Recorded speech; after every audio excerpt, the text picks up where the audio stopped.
In conclusion, I reiterate India's strong support to the just Palestinian cause and its unwavering commitment to the two-state solution. अंधभक्तों को लगा तगड़ा झटका।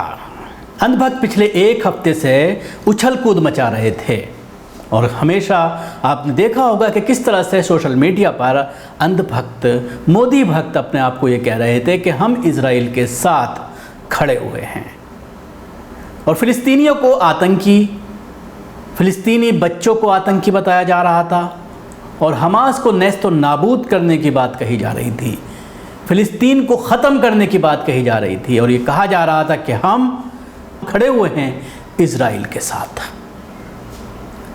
लेकिन अभी जिस तरह से यूनाइटेड नेशन में भारतीय एम्बेसडर का जो बयान सामने आया है उससे अंधभक्तों को तगड़ा झटका लगा है और वो सदमे में चले गए हैं। भारतीय एम्बेसडर ने यूएन में साफ तौर पर कहा है कि वो फिलिस्तीनियन कॉज के साथ खड़े हुए हैं, यानी भारत फिलिस्तीनियों के साथ मजबूती के साथ खड़ा है।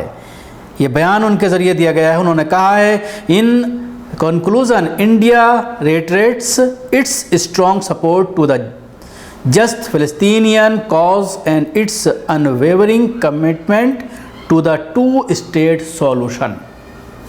ये आखिर में इन्होंने अपने इस पूरे स्टेटमेंट में कहा है, 3-3.5 मिनट का स्टेटमेंट है जिसमें उन्होंने कुछ भारतीय पर्यटक जहाँ पर जाते हैं, बाबा फरीद का जो इलाका है उसके बारे में भी कहा है और ये कहा है कि ऐसे में क्लैश करना, क्योंकि भारतीय टूरिस्ट सबसे ज़्यादा उस इलाके में आता है और भारत का लगाव रहा है बाबा फरीद का वो पूरा एरिया है जिसको बसाया था बाबा फरीद ने और उसी वजह से भारतीय बहुत बड़ी संख्या में यहाँ पर आते हैं। उसके साथ ही मस्जिद अक्सा का बार बार जिक्र किया गया कि वो होली प्लेस है, सब लोग उसको मानते हैं, तमाम मज़ाहिब के लोगों के नज़दीक वो होली प्लेस है, लेकिन वहाँ पर जिस तरह की कार्रवाई की जा रही है वो सब गलत है। इस तरह की पूरी ये स्पीच है, इसका आखिर का कुछ पार्ट मैं आपको सुनवाना चाहूँगा।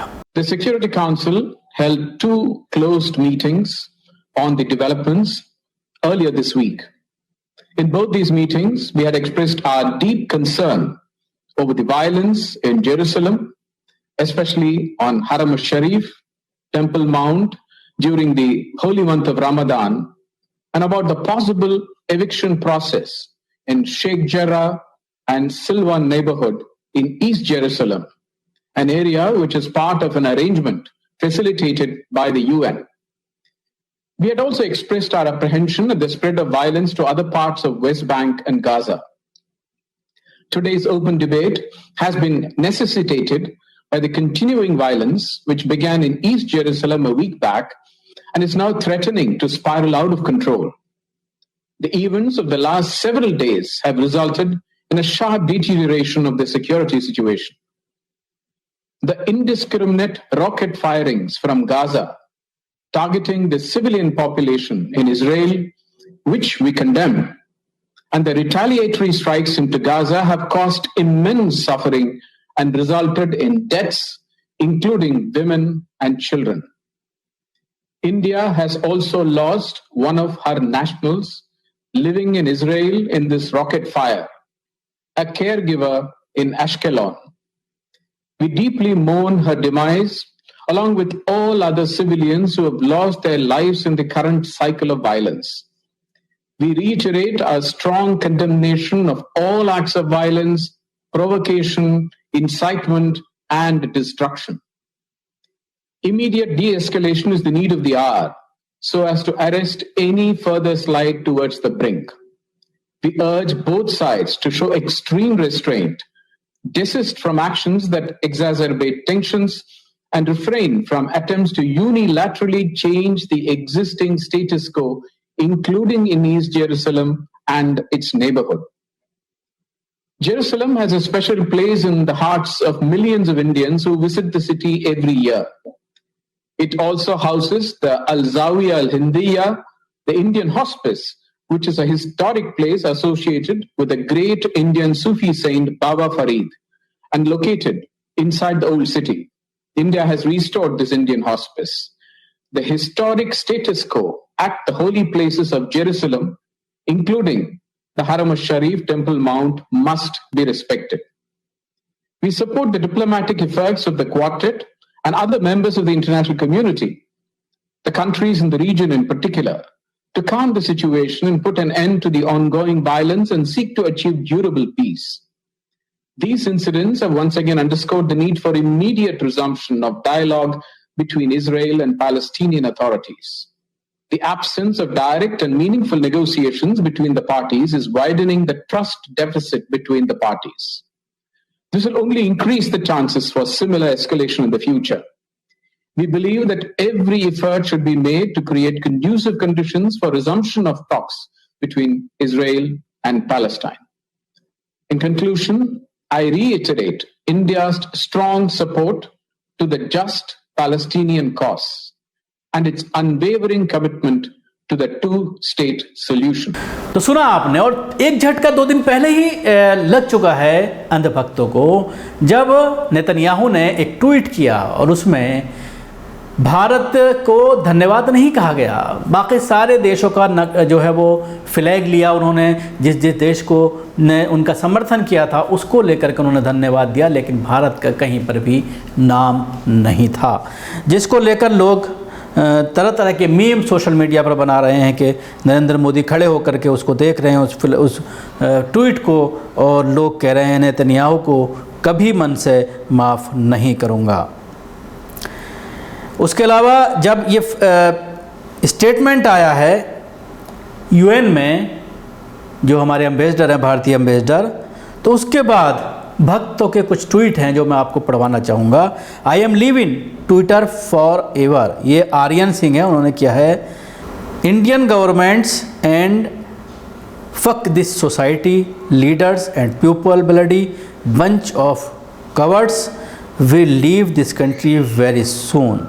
इसके अलावा एक ट्वीट बड़ा सोशल मीडिया पर वायरल हो रहा है जिसमें ये कहा जा रहा है जिसमें किसी इजरायली शख्स के ज़रिए ट्वीट किया गया है, जब भारत के कुछ लोगों ने कहा कि हम सपोर्ट करते हैं, जो ट्रेंड किया जा रहा था, तो उसमें योगेव नितजैन के नाम से एक ट्विटर हैंडल है, उसने कहा है कि we Israeli don't need support of some dung bath scum and urine drinkers, go worship your cows and please stop fighting our balls.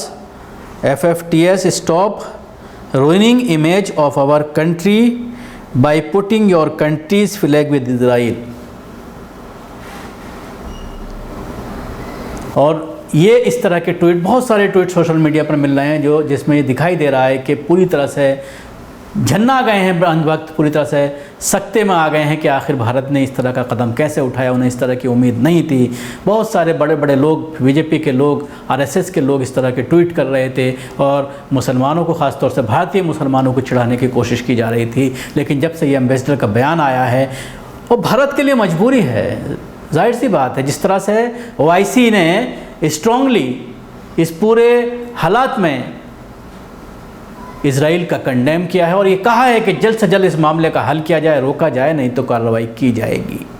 Turkey जिस तरह से खुलकर के सामने आया है, ईरान जिस तरह से खुलकर सामने आया है, रशिया, चाइना, सब जो है खुलकर के सामने आए हैं। और फ़िलिस्तीन के साथ जिस तरह से जुल्म ज़्यादती हो रही है मुसलमानों के साथ, फ़िलिस्तीन के अपनी ज़मीन से ही उनको निकालने की जो न सिर्फ कोशिश की जा रही है बल्कि ज़्यादातर हिस्से पर, जिस तरह से फ़िलिस्तीन के ज़्यादातर हिस्से पर इजराइल के ज़रिए कब्ज़ा कर लिया गया है और जिस तरह से बमबारी की जा रही है, हालांकि इजराइल के लिए भी काफ़ी भारी पड़ रहा है पूरा मामला। और जिस तरह की रिपोर्ट्स आ रही हैं वो पूरी तरह से दर्शा रही हैं कि बहुत बड़ा नुकसान हमास ने इजराइल को पहुंचाया है। कल भी लगातार जिस तरह से रॉकेट मारे गए और उसके बाद उनको डिफ्यूज़ किया गया, एक रॉकेट की जो कॉस्ट है उससे कहीं 50 गुना ज़्यादा डिफ्यूज़ करने की उसकी कॉस्ट है। तो पूरी तरह से इजराइल, हालांकि अभी जिस तरह से नेतन्याहू का भी थोड़ी देर पहले भी बयान आया है, वो मानने को तैयार नहीं है और सबक सिखाने की बात बार बार कर रहा है। लेकिन ये भारतीय उन भक्तों को तगड़ा झटका लगा है इस बयान के आने के बाद एम्बेसडर के, और सब लोग सकते में चले गए। शुक्रिया। आपको हमारा प्रोग्राम कैसा लगा ज़रूर बताएं। हमारे यूट्यूब चैनल को सब्सक्राइब करना ना भूलें, इसके साथ ही बेल आइकन ज़रूर दबाएं। सभी अहम खबरों के लिए न्यूज़ MX को सब्सक्राइब करें, साथ ही बेल आइकॉन को जरूर दबाएं। लाइक, शेयर, कमेंट करना ना भूलें।